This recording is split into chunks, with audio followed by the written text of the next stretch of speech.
95 Will Rock Daily Rewind. Have you heard about? No. Have you heard about? The price of stamps? You're not doing the price of stamps, or would have been a bigger tease. We are talking about the U.S. Postal Service. Okay, all right. It's not price of stamps. It's not the price. We already know that the price of stamps is outrageous. They're going full plastic, fantastic. All right, what does that mean? The USPS has announced a new release coming this summer. Yeah. A set of Barbie stamps featuring Barbie dolls through the years, dressed for 10 iconic careers. Barbie can't have a career, can she?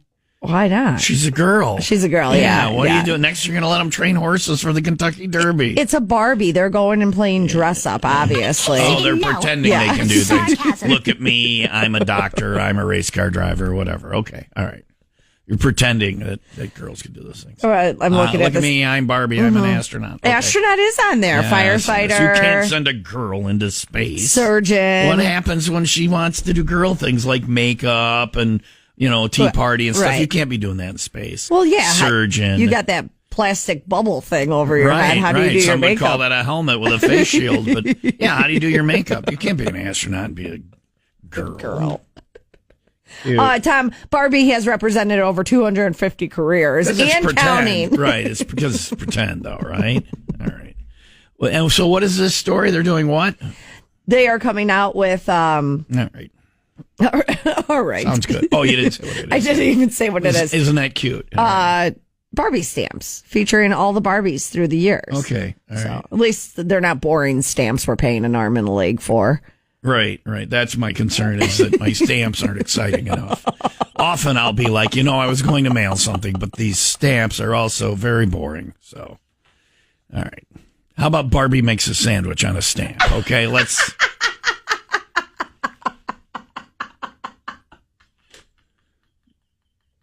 And in case you didn't know, that was sarcasm. The irony is one of us believes that, and it's not the one you'd think it would be, so... I make a really good sandwich. Toddle your ass in there and get me one in the break room right now. All right, coming up, we'll be fortified with sandwiches. I won't. I will not mail a letter unless unless it's an exciting stamp. It's an exciting stamp. If I look down at the stamp is boring, I'm like, the price of stamps? I'm not going to mail this with this crap on it. Get me something that bursts into flames once I put it into the mailbox or something. 95 Will Rock Daily Rewind. Get an early morning package delivered to the house from Amazon. All right. To which I think is my Mother's Day gift for my mom. I was waiting for a package, right? So I go and I pick up this box, and I'm just going to set it off to the side and wrap it later. But when I pick it up, I'm like, this is heavy. And I open it up, and it's the lead bars you bought your mom for Mother's Day. No, it is not the gift I bought my mom for Mother's Day. I don't know who bought this.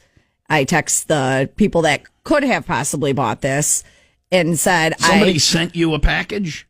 No. Okay. I said, I hope this is a joke. Gross. I'm not even going to say on the air what it was. Let's just... What do you mean? You can't? You got to tell us. I can't. Will you tell me off the air right now? Yeah. Everybody hold on. Talk amongst yourself. Here's a subject. Butter is better than margarine.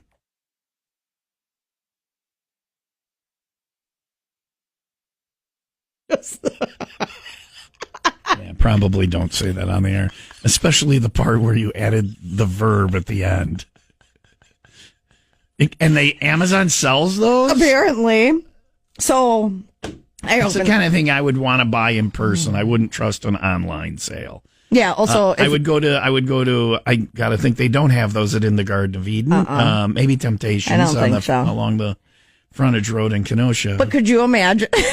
This is like what I want you to imagine. Definitely those stores up north where it says, truckers, pull over now. We got everything you need to not be alone. Two things that I learned is one.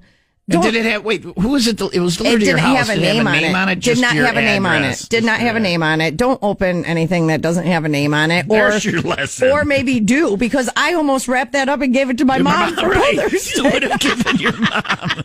She would have unwrapped it. Should have called Dick in the room. She would have, Dick, think this is for you. Leah gave it to me. I don't understand Leah. She's been around her dad too much. I think this is for Mother's Day for me, because then if I just give it to you, then you'll leave me alone because you can do with that what you won't bother me about anymore. It was a gag gift for a birthday that someone in my house that is able to purchase things purchased. Again, I'm not going to incriminate or throw any of my lovely what do you mean it's a gag gift for a birth? They ordered it so they could wrap it and give it to someone for their birthday. Well, I have a girlfriend now, so if it's an early gift for my half birthday, not it. You don't want it. Yeah, but maybe that takes the pressure off of her. Or the fact that you might need something like that. She's all the way in Portland. Yeah.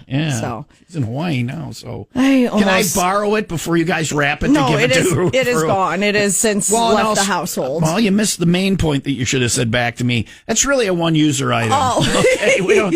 That's not something we pass around and go, hey, can I borrow your? Also, how do you clean those? Oh, that's an actual question you're asking me. I look like the kind of guy who would have detailed cleaning instructions for things that I stick my... Okay. No, Leah, I don't know. I've never owned one. I've never borrowed one. I'm never going to borrow one. I'm never going to have to clean one. Well, Amazon has them if you're looking. Noted. Thank you. Next time, buy the cleaning supplies, too. 95 Will Rock Daily Rewind.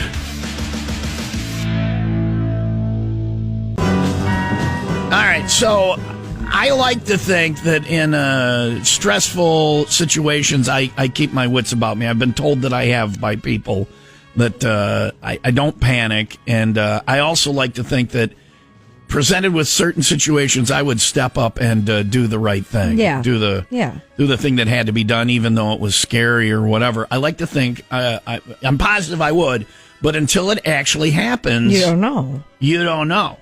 You don't know. Well, we're going to talk to somebody who actually had it happen on Saturday, and now they know, and they stepped up. And you're a bona fide hero, Tom. You really are. I mean, I don't throw that word around easily, but you are technically a hero now. You've saved a life. We say good morning to from Bristol, Tom. Let me make sure I get your name right. It's Novella. Okay. Novella. Nevela. Fourth time's the charm. Fourth time's the charm. So I looked this name up when I see this story yesterday, and I'm like, we have all these mutual friends on Facebook. So I reached out to talk to Tom from Bristol, who is a hero after he pulled a young woman from one of the vehicles that was damaged in that head-on crash on 83 on Saturday. Good morning. Welcome to the program, Tom. Yeah. Good morning. This has to be surreal for you. So you're driving down the road, you're on 83, and you happen upon this head-on crash that happened Saturday, before any first responders or anybody else was there, right? Draw us a picture. Tell us what happened. All right. Yeah. I'll try to get it going here. Yeah, for sure. So me and my wife, we were driving out to Burlington. We were going to go to Burlington, get this camper, look at this camper, but then we see this cloud of smoke, like right on Highway 83, just as we turned off Highway 50, a quarter mile up the road, we could see the smoke. We're like, man, this must be an accident. So I pulled up to it really quick. Sure enough, I'm like, I can't believe, this happened. I didn't see it happen, but nobody's here, and I know somebody's in that car that needs help. So it must have just happened. There's one car that's in the ditch and all beat to hell, and then there's another car that's on the other side of the road, that's smoldering. And you posted a picture, and it must have been after you and the lady from the car got clear. It's engulfed, man. That car is burning up. So you get there, and you got to run to one of the cars, I guess, while somebody's calling 911. According to the story I read, and you go to the car that's smoldering, and there's a person or people in that car. Yeah. There was one young girl in there driving, and I looked around to make sure nobody else was in there. But yeah, she was in there, and she was saying, "Help me," asking for help. Oh my gosh! So, and the car was the car on fire then, or was it smoldering, or what was going on? It was it was smoldering. It was like smoking, you know, and I was like, okay, yeah. I said, definitely, I will help you. I said, ambulances are on the way. I'm going to help you. And, she's like, help me. And then, you know, she was really brave in the fact that she told me her name and she rattled off the phone number and her mom's phone number and her mom's name. And she just kind of did that all prim and proper, really brave, you know. So I took that information and then, time was going by so fast and I could see the flames coming up. I could see the guy. Now there's fire. Now you see fire. So, and normally in a situation like this, I've happened upon situations like this, but there's no fire, and I'm like, and the person is there kind of trapped in the car, and I'm like, listen, I'll stay here with you, I'll hold your hand, I'll talk to you, let's wait till the first responders get here, because you don't know if moving somebody at that point is going to injure them further, if they have a spinal thing or whatever. It's best just to say, hey, let's just chill for a second. Fire department's coming, they're going to get you out of here the right way. But you now don't have that option because there's fire coming up like right in front of you from where the hood is. Yeah, and she was unmovable. She was like in bad. You know, I don't even want to describe it. I'm like, how can I move her? You know, she was ouch. You know, she was just saying it hurts. You know, but I'm like, I can't move her. The dashboard's in her lap. I don't even see her legs. I'm just saying, I don't know how I can move her if I have to. And now I see the fire, and I'm like, well, crap, I got to move this girl. And then I'll try to make it quick. You know, once she had told me, you know, I'm not in any hurry. Take your time. Take your time, brother. You're doing great. Oh, okay. All right. I'm sorry. Yeah. So, you know, I see the flames, you know, getting bigger and bigger. You know, she can hear people yelling fire, but my wife is yelling fire, looking for a fire extinguisher. And people are yelling fire, and you're in next to her, and these flames are 2-3 feet from you, and they're growing, right? This is actual fire. Can you feel the fire at that point? Oh, yeah. It's popping. I mean, the car is popping. Noises are going off. There's gas on the ground, and I'm in the back seat because I can't get in the front seat, and the flames are just getting huge, and she's like, my legs are burning. You know, but prior to that, she's like, ouch, you know, she's like, every time I try to move her or move her arms or anything, she's just like, ouch, you know, she just can't be moved. But then, when she said, okay, my legs are burning, my legs I'm like, okay, are we gotta burning. go. Right, you have no choice at that point. You're like, we're going. Yeah. Yeah. I'm like, we got to go now. And she said, okay. And I grabbed her. I reached my right arm over the seat, grabbed her by the belt loop area, and then my other left arm went under her like armpit area, and I just grabbed her and just like ripping off a Band-Aid. I just ripped her right over the seat and out the back door we went, and I carried her across the street there and laid her down. My wife brought a sleeping bag from our truck, you know, put it on her. But then I look over, that thing was engulfed, you know. It was fully 100%. I see you snapped a picture then, and the car is, at that point, if you're in the car, it's pretty close to game over, because the flames have basically engulfed the whole front of the car is missing, and they've engulfed where the front of the car would have been, where the hood is folded up over the windshield, and the flames are probably, I'm going to say 15 feet in the air, a lot of fire, smoke, and the car is just destroyed on the side of the road.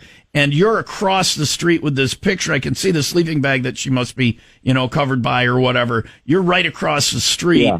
How soon after you got to that point were you able to snap the picture? Of the car on fire?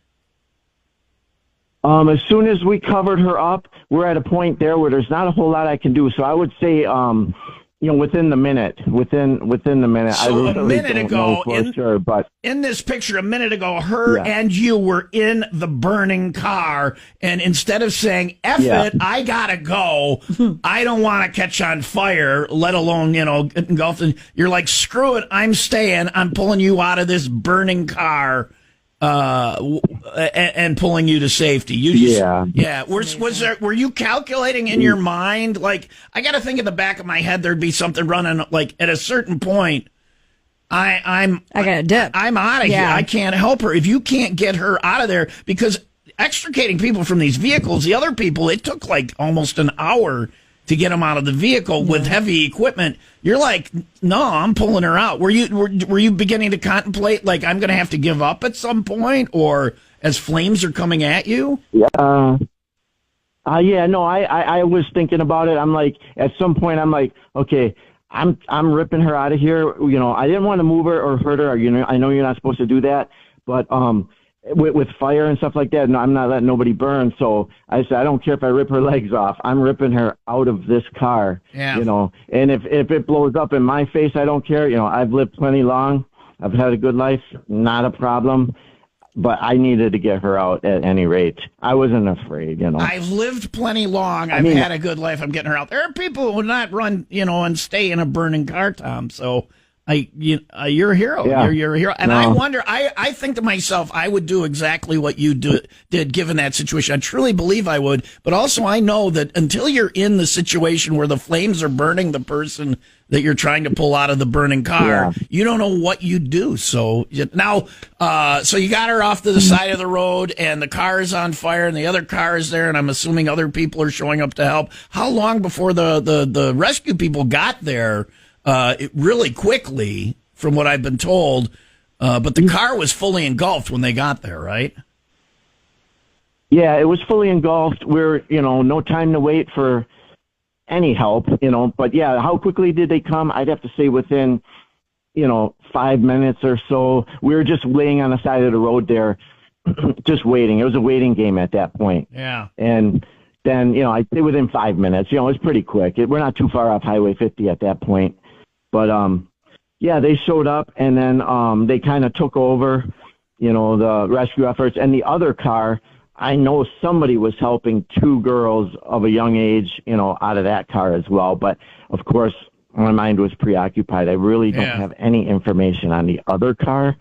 But on this car, the girl that you pulled out of the car, have you been in touch with her family, and how is she doing? Do you have any information on that? I mean, we shouldn't give out personal information or anything, but do you know, is she improving? Is she? We're keeping in contact. You know, I was able to get a hold of her mom at the scene. You know, I called her because she gave me her mom's number. Her mom was talking to me. So I told her mom to come to this location, and, you know, your daughter would love to see you at this point. And then her sister, like maybe her sister, is in contact with my wife through these Facebook posts and stuff, because you know, you get a hold of people that way, and we are definitely in touch. And the girl is in the hospital. I really don't know the condition, but I'm sure between my wife and, you know, the family, they are keeping in touch, and I'm sure we'll talk later, you know, once she's, you know, in a better position to talk. We're in touch. Tom, when she goes along and has a happy life the rest of her life, and you know, has children and all that, those people are all around because of what you did. In a moment of sheer terror, you ran and pulled someone out of a burning vehicle. And I'm going to quote you here: "I've lived a good life, a long life. I'd be fine going on to my next adventure." So that's an insane mindset to have, but that's some hero stuff right there. So, well, thanks for doing the right thing, man. Yeah, I don't know. I would. I mean, anybody. I think I truly believe anybody would do it. I just happen to be the one there. You don't know until you know, and now you know when that moment happens. You're the guy who runs there and pulls the person out of the burning car. I don't know what I do. You're a hero, brother. Dude, thanks for letting me tell the story. 95 Will Rock Daily Rewind. Sharing is caring. Right? That's what we were taught as kids, or at least that's what we were told to tell our children. And well, this woman does not believe that. She's going viral for insisting that her kids do not have to share.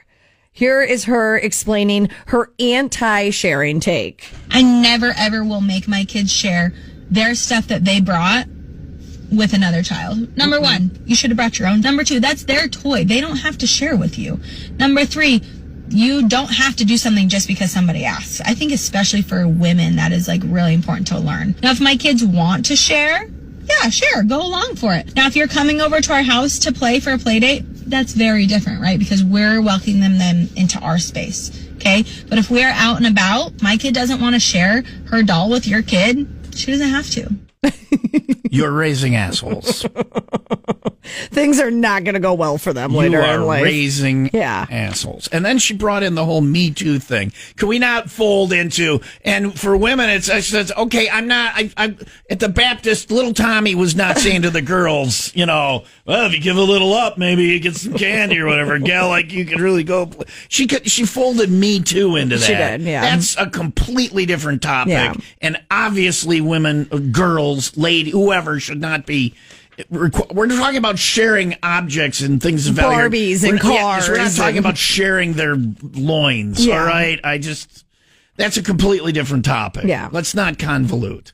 But what she's saying right there about sharing, like, whatever if you have a toy, teach your kids, don't share. Billy, if he tries to take your ball, sock him in the nose. He should have brought his own freaking ball. Billy, drop the hammer on him and get your soccer ball back. Well, not only that, I've seen situations where there are kids that don't have, right? And they are in these public places. It's that little asshole's fault that his parents are poor. Too bad, so sad you can't afford a soccer ball. Get a job, Timmy. Stop crying. I don't care if you're 6. Get your lazy ass to work and get a job. Do some research, Timmy. We don't have to share, you poor little dirty bastard. Oh, cry now, Timmy. Cry. Real cute. 95 Will Rock Daily Rewind. With the sunshine state of day. When you were younger, was the Three Little Pigs a frightening story? No, we didn't have pigs then. It was the Three Little Pterodactyls. When I was there were no pigs yet. They were going to huff and they were going to puff. It was pterodactyls and brontosauruses and things like that. And we didn't have to worry about huffing and puffing because we didn't have a house made of straw. We lived in a cave. Okay. That pterodactyl could huff and puff as hard as it wanted, and we were just in our cave with our little caveman clothes on in our club. I think if a pterodactyl sat on it, it probably would. We would hatch. Our cave would hatch. It's like an egg. Yeah. I don't think you knew how cave living went. It's just before your time, Leah. You don't understand cave living, okay? Well, the Three Little Pigs. Frightening story, right? The thing was terrifying. Huff and puff. There was a monster that wanted to. Yes. Gosh, how stressful! A wolf was going to, and 2 of them were screwed. Yeah, they had straw. Straw. And what was the other one? Oh boy, you really need to reread the story. Straw. Well, I've blocked it out of my memory. I was so afraid. My love for pigs. I don't want to ruin the end for you. Stick. Okay. Like wood or whatever. Yeah. And then the last one was brick. That was full on masonry. Yeah. No one was huffing or puffing that thing. I always used to think that third little pig was kind of an asshole. So, let your brothers move in. Let them in. The wolf is here. After the wolf leaves, you can chastise them for being lazy little idiots. This is how it really works in families. You got the 2 that are the F-ups. You got one that's a total F-up. One that I think that's me, one that's a sort of F-up, that's my brother, and the one that's not an F-up, and that's my sister. Mm-hmm. So at some point, if I'm outside of a large condo in Madison screaming, let me in, it's Deb that you need to call and say, will you let your brother in, please? Please let your brother in. Also, why are there wolves roaming freely in Madison? We should probably talk to animal control. Well, the wolf in this situation was just a woman in Clearwater. Aha! She's facing charges after police say she set her boyfriend's home on fire following an argument. Yeah. And that when they got there, she told officers that she was gonna huff and puff. Yeah. And blow his house down. Well, there was blowing before this. Maybe you guys wouldn't be having a fight right now. Maybe the relationship would be going a little bit better. And that goes in both ways. Yeah. All right. Yeah. I bet it goes in both ways. All right. She shouldn't just be over there doing the the house. Wow. I feel like you're hoping Ryan made your family home out of sticks so you could go get him one day. All right. You're the big bad wolf.